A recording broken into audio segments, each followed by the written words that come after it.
Welcome to the next story of a next episode of Our Story. And I'm your host, Edwin Hahn. And we are committed to connecting our community one story at a time. I've got a very special guest with us today. I've been very excited to know that Preston Hall is joining us. Preston is a father, he is a husband, he is a revelatory teacher, and he's got a lot of projects that he's been working on in the community the last few years. And so we're going to welcome Preston Hall today. Welcome, Preston.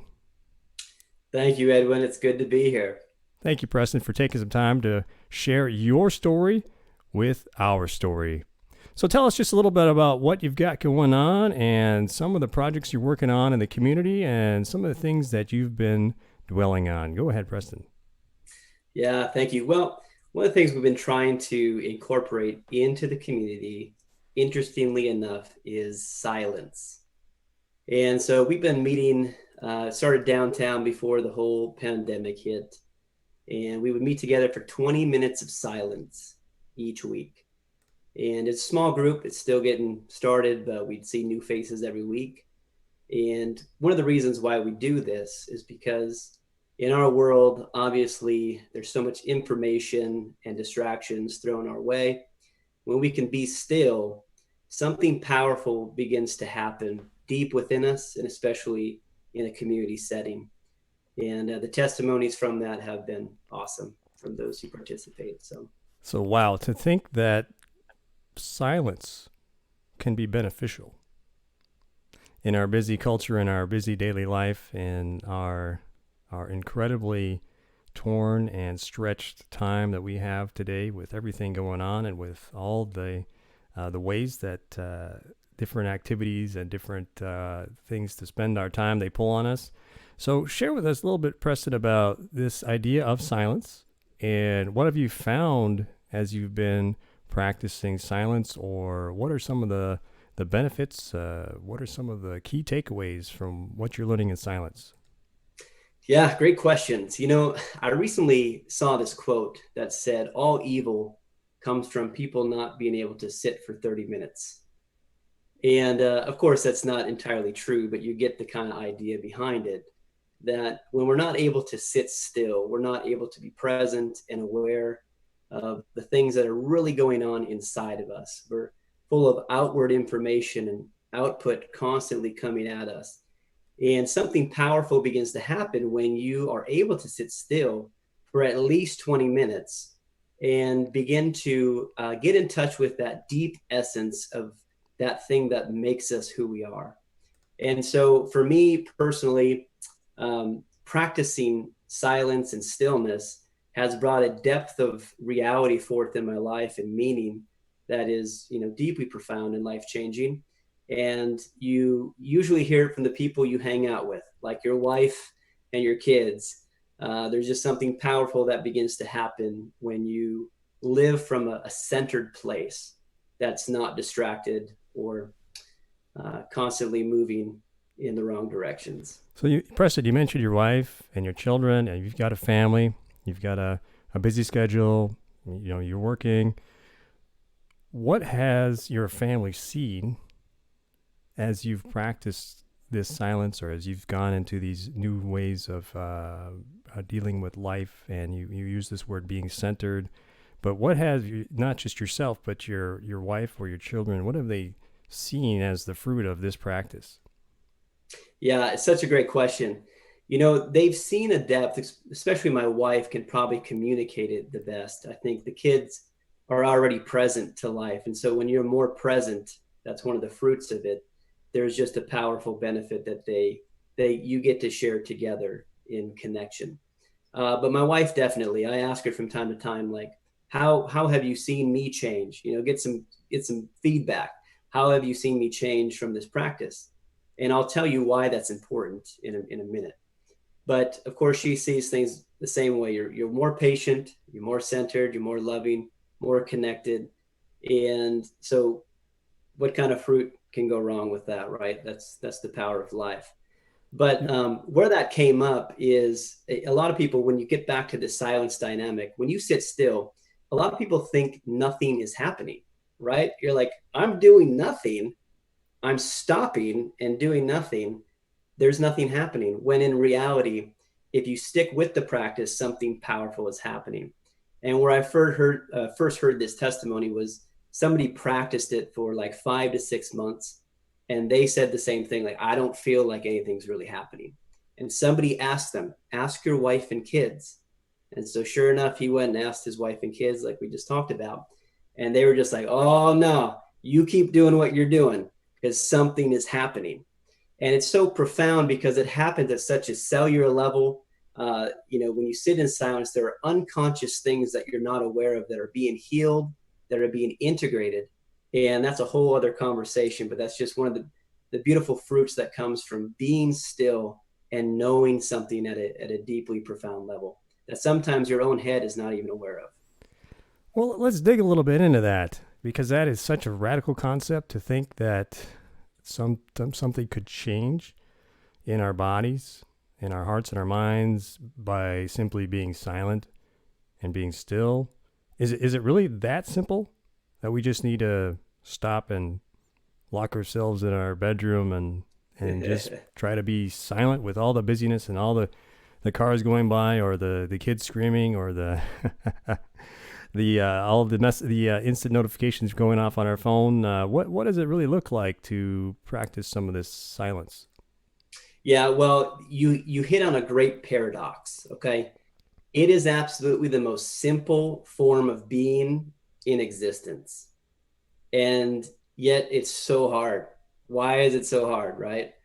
And so, yes, this is why I encourage people this way too, because for some people, to try it alone can actually be very, very difficult because they don't know what to do with all of the thoughts that bombard them, literally. Because we avoid things so much and we're so distracted, when we move into that place, it can be very, very difficult, which is why I say try to practice in community, be with people. And there's something profound that happens there. And I think for a lot of people, it's the reason why we won't try it alone. Because when we know that when we've been alone or silent, we're trying to move on to the next thing that can distract us. Because it's, for whatever reason, there's millions. You're afraid of being still and just being yourself. And so that's why it just comes back to community. Yes, it's the most simplest thing, but because it is so simple, it is actually one of the hardest things to do. But again, this is all talk. You only know best by experiencing it yourself. We can That's a talk great about it, but once you actually experience it, it's over. You're like, I get it. that's a great point in terms of talk versus experience or talk versus doing and what that looks like in our life. So if a person, it sounds like is there a community where a person can engage and try out some of these silence practices where you can do it together? And if so, how does a person get involved in that? Yeah, so we were meeting it open to everybody. And of course, this day and age, um, trying to get people is more like social media, invitations, word of mouth is basically one of the best ways. So we were meeting in downtown Fargo. Now, of course, that is not possible now. So we moved to Zoom. So if anybody wants to, we do Sunday nights at 7. And we also were doing Thursday nights at 7. We stopped that one, but there's a 9:30, I believe, Tuesday mornings on Zoom. So if anyone wants to do it on a Zoom internet, kind of like this interface, which can be weird as well because it's through screens, but at least you're still in community, they can do that. And Well, that let me just yeah, I'll just share go a ahead, little bit of Preston. what that looks like too. So, I mean, we connect a little bit, try to get a feel for where people are at, how they're doing, especially in these times. We do a short check-in to see where everybody's at, and then we move into the silence. And what's so beautiful about it is you don't have to say anything. You can just come on and do the 20 minutes, sign off, or you can connect a little bit. So it's a really easy format for people who want to engage at whatever level you want to engage at. It sounds like it could be. It sounds a little strange, actually. Yeah. to get to come together as a group of people, and we think we come together and we want to have conversation, we want to share a meal, we want to talk, we want to hear share either the what's happening in current events even, and to get together and just be silent. It seems a little odd. It seems a little uncomfortable. Yeah, it is. I mean, if you think about it, it's probably because we relate to people based on ideas. And when you only relate to people based on ideas, you're missing the deeper essence of who we are.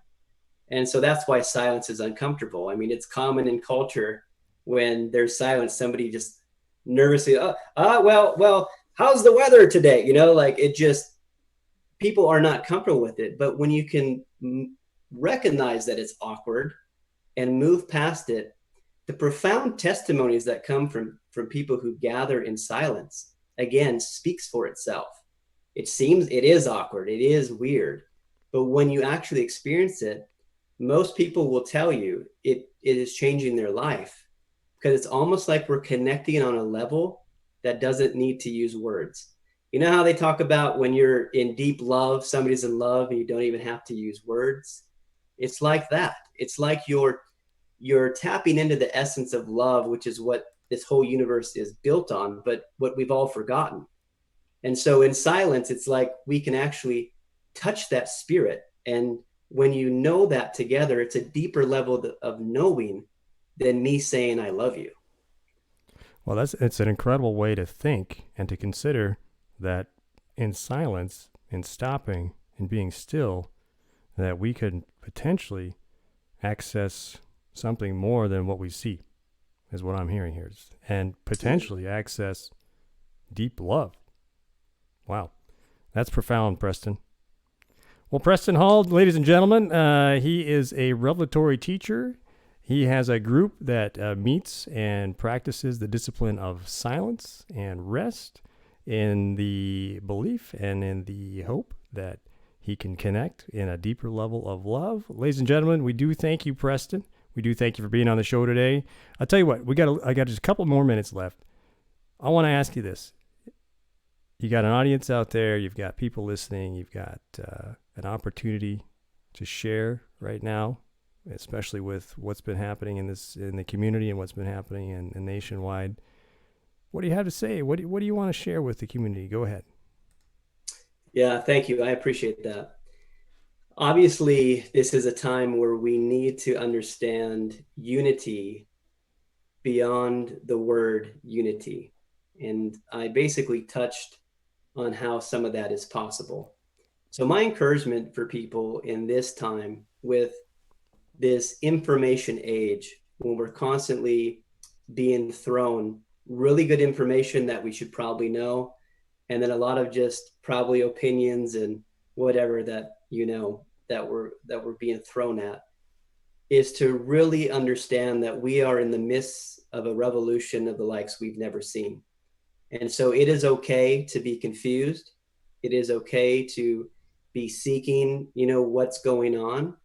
But I just want to encourage people to sink as deep as you can, whatever that means to you.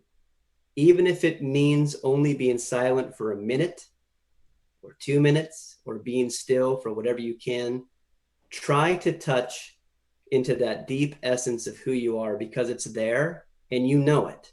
You know it's there, and your heart has always longed to see a unity that is actually embodied and lived out in our world. So I would just say, do what you can, even if it's a few moments of respite, few moments of silence, of stillness, to just sink into that which has the power to change the world if you let it. Thank you, Preston. And a challenge to all out there listening from Preston Hall to take a moment of silence and see what comes forth. Thank you, Preston. Thank you for your time today and for sharing your story with our story. Thank you so much, Preston. Thank you, Edwin. Appreciate you. If you enjoyed this content, go ahead and click the like button and subscribe. Again, my name is Edwin Hahn. I'm your host, and we would look forward to seeing you next time.